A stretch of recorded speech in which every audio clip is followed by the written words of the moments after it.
Hello everyone and welcome to another video. Just before we get into the video, I will be discussing a lot of spoilers for the Power of the Doctor, so if you haven't already watched it and don't want it to be spoilt for you, then please go and watch it before watching this video. I'll give you 5 seconds before I dive into the review.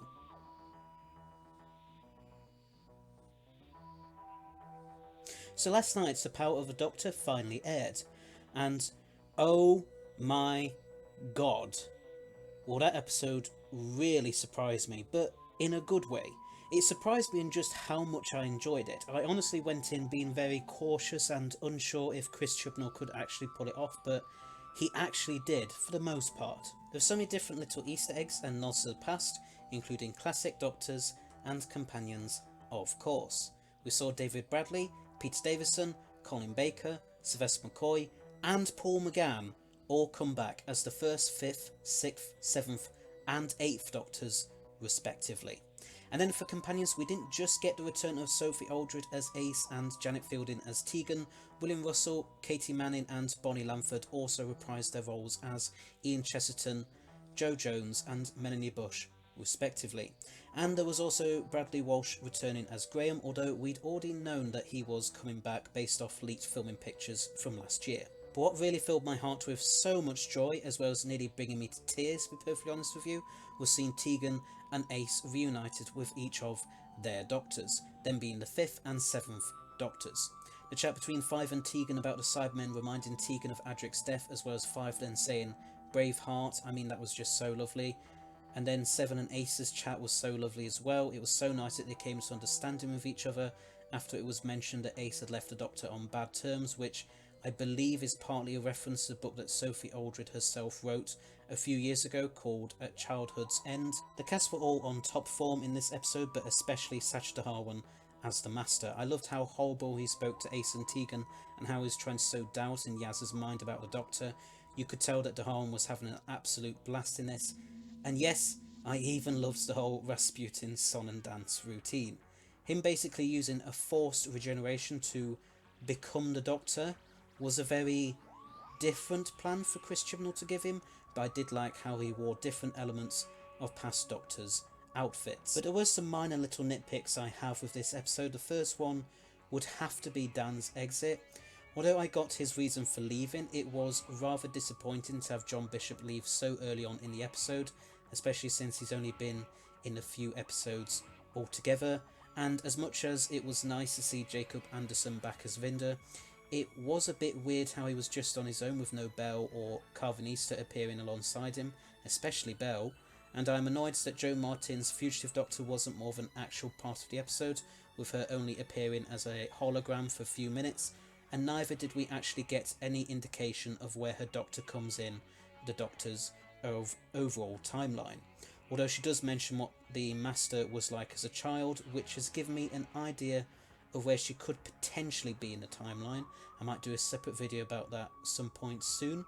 And whilst things with the 13th Doctor and Yaz were wrapped up fine enough, I was kind of hoping that we'd get more, especially with the whole Phasmin thing, but I suppose the ending of Legend of the Sea Devils basically already did that, so fair enough I guess. It was also really nice to see Kate Stewart come back again and actually being given stuff to do this time rather than just standing about like she did in the Vanquishers. Her interactions with Ashad the lone Cyberman were pretty good, and Gemma Redgrave's acting was really great when Kate was almost converted into a Cyberman. There was an awful lot going on in this episode, but given that it was nearly 90 minutes long, I don't think it's that surprising really.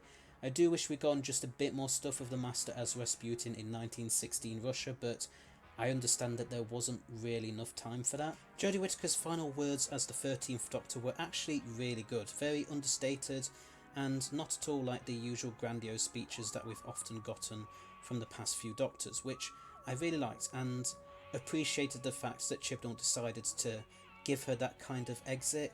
It made for a very nice breath of fresh air.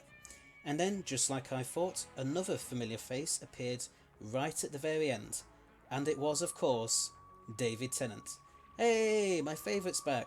Seriously though, it was so good to see Tennant back again, but this time as the new 14th Doctor, and that's been officially confirmed by the way in an article released on the show's official BBC website a few minutes after the episode had aired. The article reads, "Here they come. As Jodie Whittaker's 13th Doctor regenerated on Sunday the 23rd of October, it was none other than David Tennant who appeared as the 14th Doctor. But what has led to the return of a much-loved face? Talking about the future, Rusty Davis, showrunner, said, if you thought the appearance of David Tennant was a shock, we've got plenty more surprises on the way. The path to Ncuti's 15th Doctor is laden with mystery, horror, robots, puppets, danger and fun. And how is it connected to the return of the wonderful Donna Noble? How? What? Why? We're giving you a year to speculate, and then all hell lets loose. The 3 special episodes will transmit in November 2023 as Doctor Who celebrates its 60th anniversary." We also got this awesome Next Time trailer giving us our first look at Neil Patrick Harris's character, who I still reckon is a celestial toy maker, as well as Ncuti Gatwa's 15th Doctor, dressed in what I'm guessing is what's left of Tennant's new costume.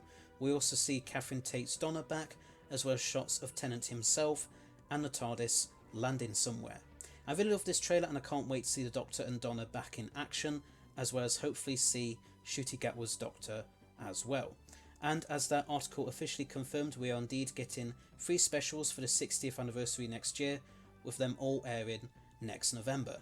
I'm a bit irritated that we've got yet another long wait until we get more new Doctor Who, but I'm sure it'll definitely be worth the wait. But anyway, moving back to the power of the Doctor, I'm going to have to give it a rating of 9 out of 10.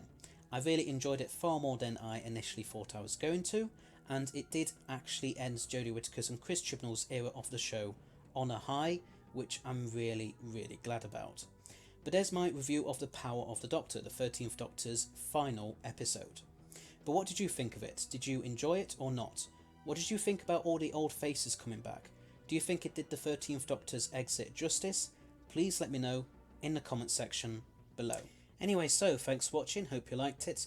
Please don't forget to press that subscribe button below, as well as press the bell icon at the side of it so that you'll be notified of when all my new videos come out. And I shall see you all in another video very soon. So, until next time, bye bye.